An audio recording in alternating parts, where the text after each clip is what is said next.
અમદાવાદના મણિનગર વિસ્તારમાં વિદ્યાર્થીની હત્યાના મામલે રાજ્યભરમાં રોષ વ્યાપ્યો છે। આ ઘટનાના પ્રત્યાઘાત રૂપે ભેસાણ ખાતે સિંધી સમાજ દ્વારા મામલતદાર કચેરીમાં આવેદનપત્ર પાઠવવામાં આવ્યું હતું। આવેદનપત્ર મુખ્યમંત્રી ભૂપેન્દ્ર પટેલને સંબોધિત કરવામાં આવ્યું હતું। સમાજે માંગ કરી છે કે હત્યા કરનાર આરોપી સામે કડકમાં કડક કાર્યવાહી કરવામાં આવે અને તેને સખત સજા મળે। આ જવાબદારો સામે પગલાં લેવાની માંગ પણ કરવામાં આવી છે। સમાજે તમામ શાળાઓમાં સીસીટીવી કેમેરા ફરજિયાત લગાવવા અને વિદ્યાર્થીઓની પ્રવૃત્તિઓનું માસિક નિરીક્ષણ કરવા માટે પણ રજૂઆત કરી હતી।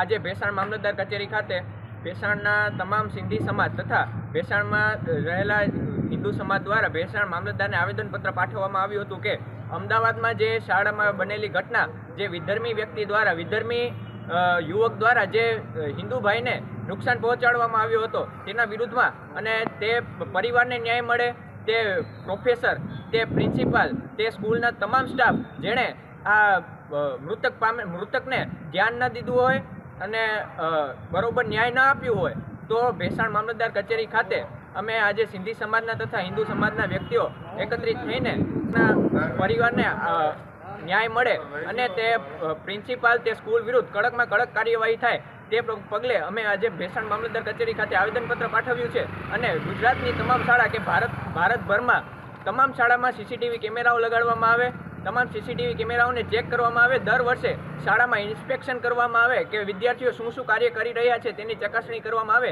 તેના વિશે પણ અમે આજે આવેદનપત્ર પાઠવ્યું છે। ભેસાણ દિનેશજી છતાણી અમદાવાદમાં જે બનાવ બન્યો એને કડક કાર્યવાહી મળે અને સ્કૂલમાં સીસી કેમેરા અથવા કે જે બી વિદ્યાર્થી આવે એને ચેક કરવામાં આવે, બધું અમારી વિનંતી છે। અને બીજું કે બધી સમાજ, સિંધી સમાજ અથવા બધી સમાજના વિદ્યાર્થીઓ તથા વડીલો બધા એટલે કે એને કડકના કડક કાર્યવાહી મળે। અને બીજું કે બધી સ્કૂલો, સાહેબો તથા પ્રોફેસરો બધાને એ લોકોને ધ્યાન રાખવું જરૂરી છે, સીસીટીવી કેમેરા અને એ લોકોને કડકને કડક કાર્યવાહી અમદાવાદમાં જરૂરી છે, એ અમારી અપીલ છે।